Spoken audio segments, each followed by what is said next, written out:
Rameshwar dinosaur के पसंद के आहार लाता है और वो उन्हें खा लेती है।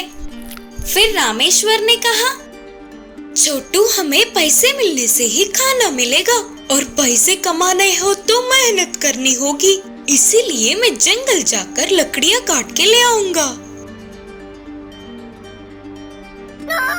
क्या मैं जंगल ना जाऊं? ऐसे कैसे चलेगा? मेरे जंगल गए हुए भी बहुत दिन हो गए। अच्छा, मैं अब समझा, तू भी मेरे साथ जंगल आएगा ना? नहीं, उधर तुम्हारे लिए खतरा हो सकता है, तू घर पर ही रह। बोलते हुए उसे समझाने का प्रयास किया। रामेश्वर के कितना भी बोलने पर डायनासोर ने नहीं सुना। इससे उसे छोटू को अपने साथ ले जाना पड़ा। रामेश्वर और डायनासोर दोनों मिलके जंगल जाना भीमेश ने देख लिया। आहा, रामेश्वर तो उस डायनासोर को साथ लेके जंगल जा रहा है। मेरे इतने प्लान करने पर भी ना होने वाला अब भगवान इस प्रकार पूरा करेगा।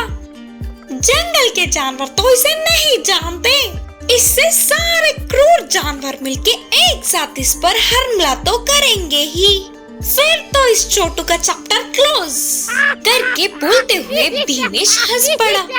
रामेश्वर और डायनासोर जंगल पहुँचे और रामेश्वर ने डायनासोर से कहा, अरे छोटू, तुझे पता है तू मुझे यही मिला था, तेरा कोई तो यहाँ होगा करके आसपास पूरे जगह में मैं देखा, लेकिन कोई भी नहीं दिखा, इससे तुझे मेरे साथ ले जाना पड़ा। तो वो डायनासोर बहुत ही खुश होकर उछल पड़ा।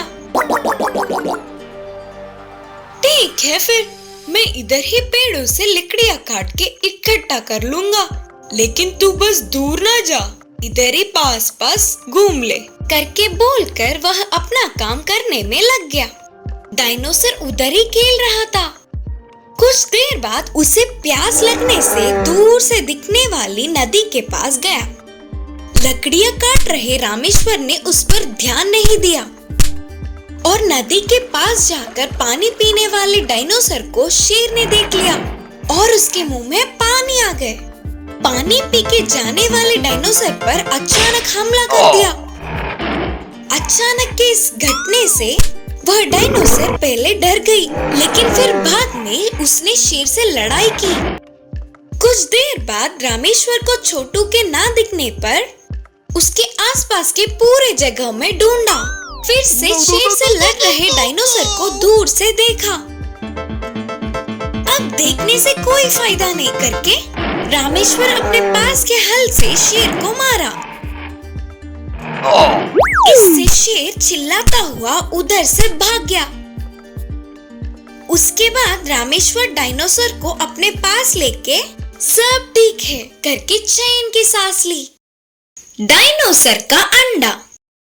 भीमेश पलंग पे सो के पट्टी बंधवा के बड़बड़ कर रहा था कि अरे छोटू, तेरा काम जब तू अंडा था ना तभी तमाम करने की सोचा तो वो हो नहीं पाया। चलो ठीक है करके रामेश्वर की खबर लेना चाहकर सांप छोड़ा तो वो आकर मेरे गले में पड़ गया। कोई बात नहीं करके फिर भी नहीं छोड़ूंगा, क्योंकि मेरा नाम है भीमेश। बोलते हुए रामेश्वर के घर की खिड़की से भीमेश ने अंदर झांका। भीमेश को अंदर रामेश्वर और डायनासोर दोनों हंसते हुए दिखे। अरे ये दोनों तो मेरे बारे में ही बात करते हुए सोचकर हंस रहे होंगे। फिर भी नहीं छोड़ूंगा, क्योंकि मेरा नाम भीमेश। फिर से घर आकर सोकर सोच में डूब गया। आइडिया! भले ही मैं कुछ नहीं कर सका, कल सुबह उन दोनों को बड़े के सामने खड़ा करके उस रामेश्वर और उस छोटू की खबर लूंगा, बोलकर प्लान बना के आराम से सो गया।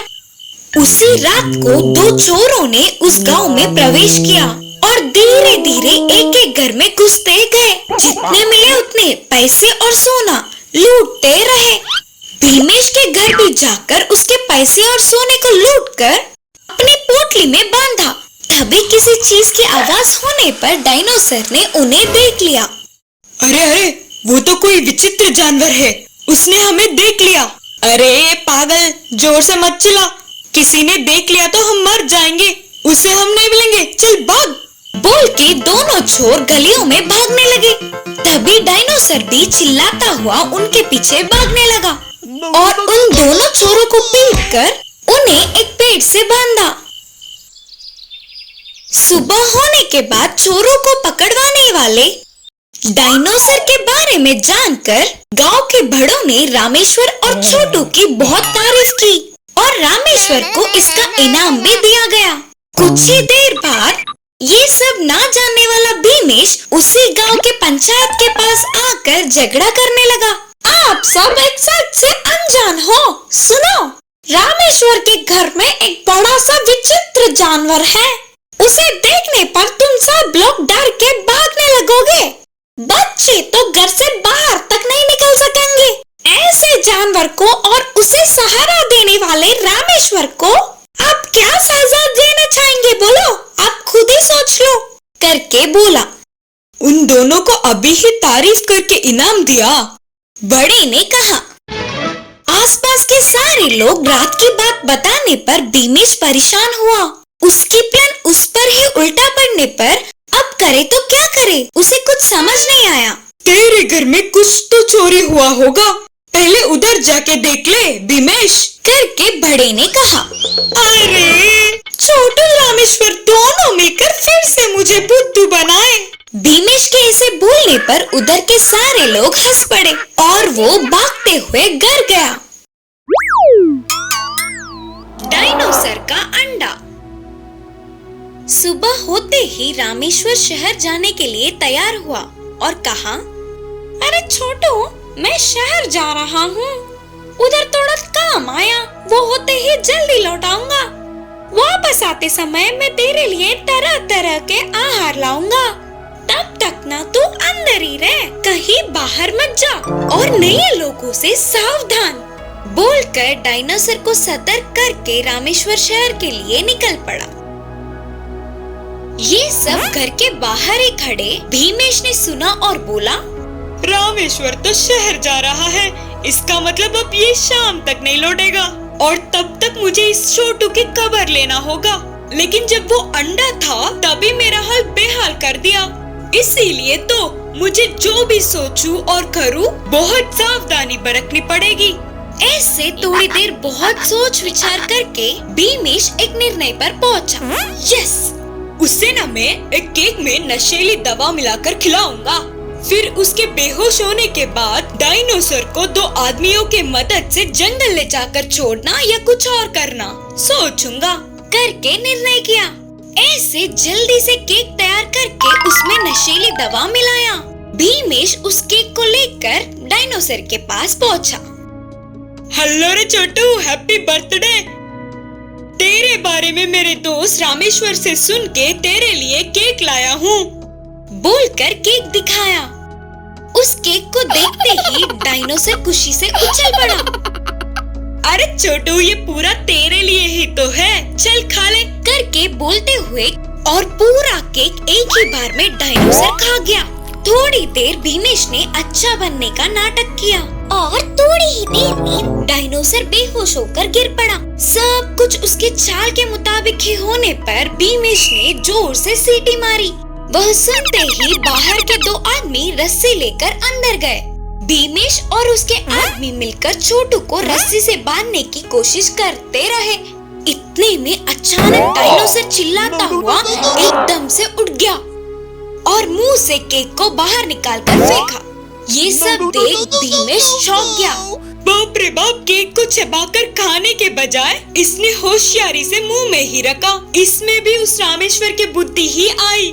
डायनासोर जोर से चिल्लाता हुआ भीमेश और उसके दो आदमियों को हवा में उछल उछल कर बहुत पीटा।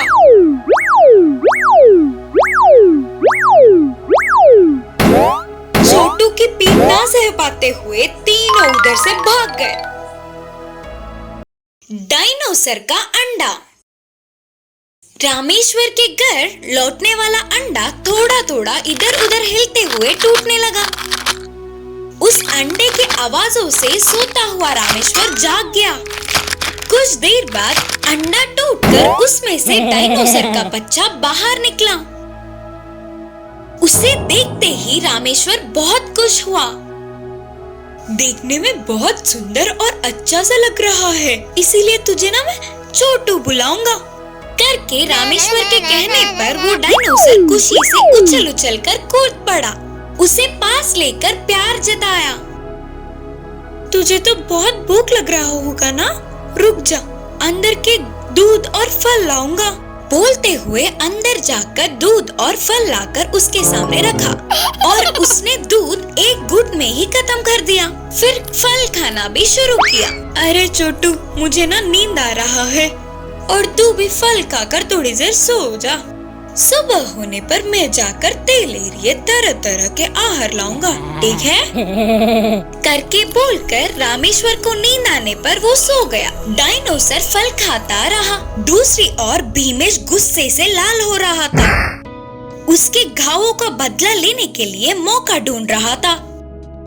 अरे ओ रामेश्वर, तेरे अंडे से मेरे सर को फोटेगा तू? अरे ओ, तू नहीं जानता, अब तो तेरा काम तमाम होगा। ऐसे बोलते हुए बड़ी सी टोकरी के ऊपर का ढक्कन निकाला। उसमें से बाहर निकली हुई बड़ी सी सांप डसते हुए सो रहे रामेश्वर के पास गई। उसके शब्दों से, उन आवाजों से रामेश्वर उठ गया और उतनी बड़ी सांप को देखते हुए कांपने लगा और डरकर चिल्लाया, सांप, सांप, बचाओ, बचाओ। उन आवाजों को सुनकर डायनोसर उठ गया और सांप से लड़ने लगा। ऐसे डायनोसर और सांप के बीच बहुत देर तक युद्ध हुआ।